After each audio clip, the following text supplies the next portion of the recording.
TV Ambiente Legal tem hoje a honra de contar para essa entrevista com a presença de um indivíduo que é, na verdade, uma instituição. Muito obrigado pelo convite. Estamos aqui para falar um pouquinho de direito do consumidor aliado ao meio ambiente, né? A área pública, como prestador de serviços ao consumidor, o que você acha? A gente fez questão de, quando construímos o texto do Código de Defesa do Consumidor, deixar bem claro que os serviços públicos estão enquadrados no Código de Defesa do Consumidor. Tanto no artigo 3º, que estabelece que fornecedor é toda pessoa física ou jurídica, pública ou privada, nacional ou estrangeira, como os entes despersonalizados que desenvolvam qualquer tipo de atividade, inclusive a prestação de serviço, e de fazer constar do artigo 22 que os serviços públicos por si, quais são os serviços públicos por si? São os diretos, né? Saúde, educação, segurança, senão a gente não precisava pôr no texto da lei serviços públicos por si, ou por suas empresas concessionárias, permissionárias, ou sobre qualquer forma de empreendimento, são obrigados a prestar serviços adequados, eficientes, seguros e quanto aos essenciais contínuos. Isso está no texto do Código de Defesa do Consumidor. Mas ainda a sociedade como um todo, inclusive o serviço público de uma maneira geral, tem muita dificuldade de entender que o Código de Defesa do Consumidor abrange o setor público, né? E uma dificuldade tão grande porque o poder público exige da iniciativa privada tudo, né?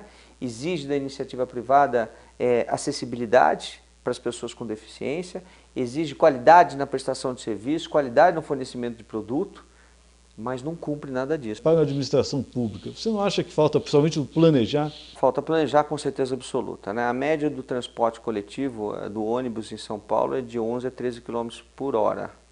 Então, a média de velocidade. Você imagina uma situação como essa, você não tem transporte coletivo, né? Faltam corredores que precisam ser construídos.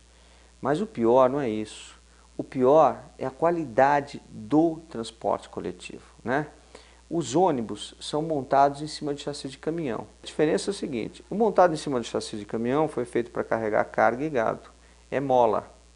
Então, uma pessoa indo para casa e voltando todos os dias num ônibus desse tipo, vai ter problema de rim ou de coluna, então é um problema de saúde, né?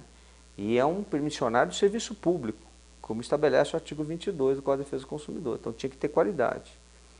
Como se bastasse isso, nós encontramos 65% dos ônibus montados em cima de chassi de caminhão e o resto monobloco, né?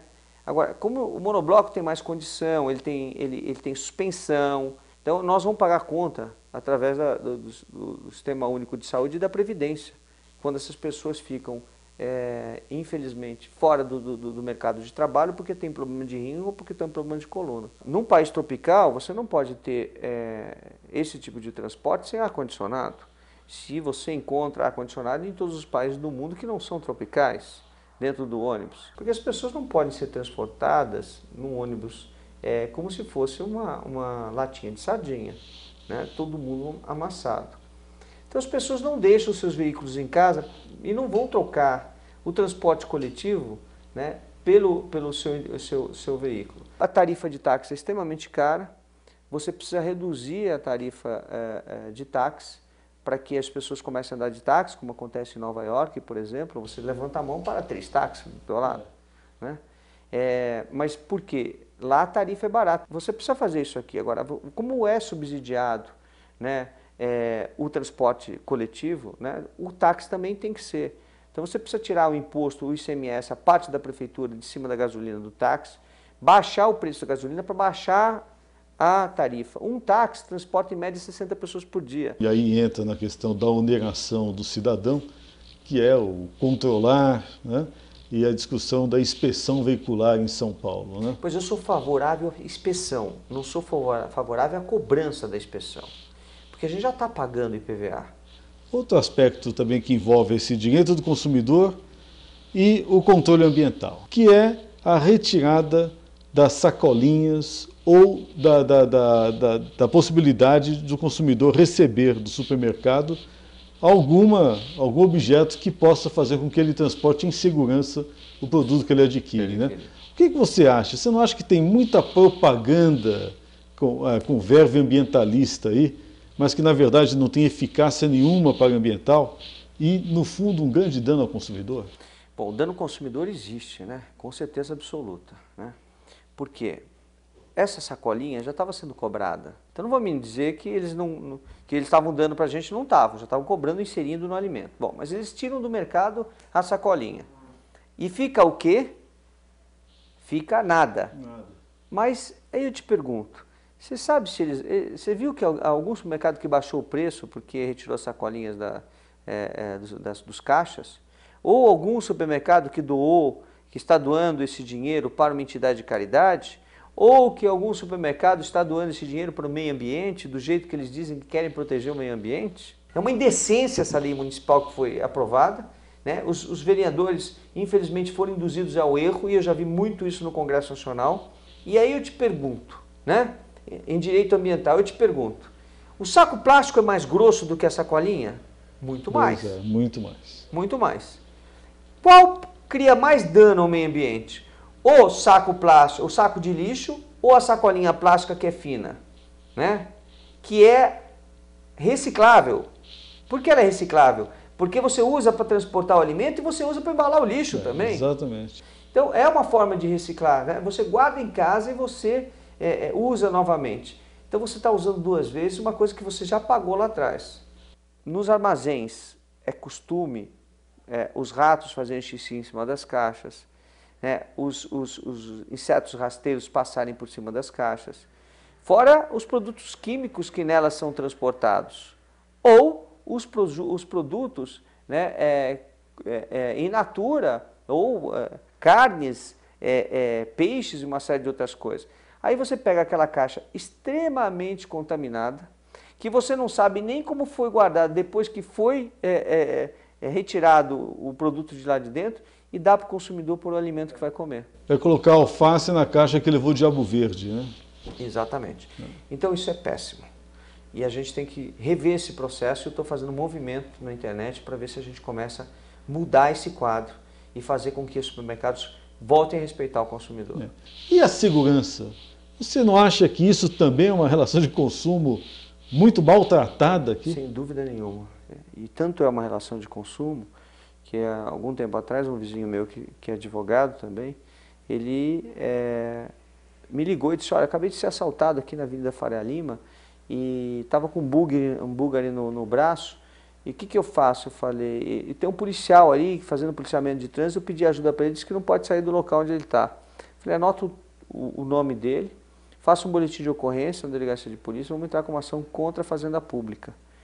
O resultado da primeira instância foi que o Estado de São Paulo foi obrigado a pagar o relógio, um búlgaro. E aí eu conto essa história porque trata-se de um supérfluo, né? E o que nós usamos? Nós usamos o artigo 22 do Código de Defesa do Consumidor, o artigo 3º, né? Usamos o artigo 14 no texto da nossa inicial, que estabelece exatamente a responsabilidade, né, do prestador de serviço. Ora, se os serviços públicos estão enquadrados no Código de Defesa do Consumidor, e se eles não têm qualidade, não têm segurança, o Estado que pague a conta. Então, se o Estado não oferece segurança, ele tem que pagar a conta, né? É assim que funciona. Talvez, com uma demanda muito grande de ações, acorde o governador para saber que tem que dar segurança com qualidade. Fale um pouco a respeito da sua luta com referência à defesa do consumidor e de algo que pouca gente sabe, né? É a internacionalização dessa defesa do consumidor no parlamento latino-americano.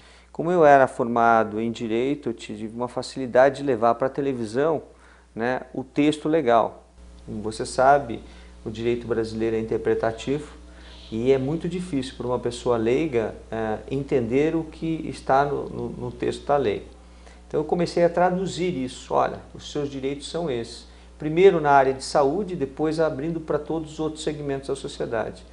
E isso nunca mais parou. Eu me tornei deputado federal, fiquei no parlamento durante 16 anos, a última eleição é que eu não concorri ao parlamento, mas durante os 16 anos no parlamento a gente trabalhou exatamente em toda uma legislação consumerista, na criação de todas as agências reguladoras, nas leis especiais. Eu acho que a gente construiu toda uma legislação. Aí isso começa a transcender, né, os limites do nosso país. Então eu, no parlamento latino-americano, notei uma dificuldade muito grande dos países da América Latina que não tinham legislação nenhuma de defesa do consumidor. E quando a gente começou a trabalhar nisso, em 1996, você veja, nem a Argentina, nem o Uruguai, nem o Paraguai, que fazem parte do Mercosul, tinham uma legislação consumerista. E aí o presidente da comissão disse para mim, olha Celso, você é o que mais conhece aqui, você não quer presidir a sessão? A gente já tinha construído o texto, mas não tinha acordo, não tinha um artigo sequer. Nós não conseguimos aprovar um artigo do texto. Eu assumi a presidência e comecei a explicar para os membros de todos os países o que significava cada artigo e por que aquele artigo tinha aquele texto. E tive toda a paciência e disse assim, olha, vamos fazer um negócio, nós vamos discutindo artigo por artigo. Se tiver artigo que vocês não concordam depois da minha explicação, a gente deixa para a próxima reunião. E aí eu explicava um artigo, o pessoal aprovava. Assim, outro aprovava. E fomos fazendo um por um. Passamos aí 2 dias trabalhando em cima disso. Quando todos menos perceberam, a gente tinha aprovado o Código Latino-Americano de Defesa do Consumidor na íntegra. E aí, de repente, quando todo mundo menos espera, eu bato na mesa e digo, então eu declaro aprovado o Código Latino-Americano de Defesa do Consumidor. E todo mundo ficou assustado. Todo mundo ficou me olhando, como aprovado? Eu falei, mas gente, nós aprovamos todos os artigos. Aí todo mundo começou a bater palma, entendeu? Porque estava aprovado. Olha, eu queria agradecer muito, Celso, viu? Pela sua presença, por essa aula que você deu hoje aqui de cidadania e exercício da cidadania, né? E dizer que a TV Ambiente Legal foi premiada hoje com uma entrevista deste quilate com esse histórico. Viu? Eu que te agradeço muito, eu que fico muito feliz de estar sendo entrevistado por você, uma pessoa que é uma autoridade em direito ambiental no país, reconhecido não só no país como no exterior. Eu acho que constrói muito a gente falar um pouco de cidadania. Muito obrigado. Obrigado, Celso.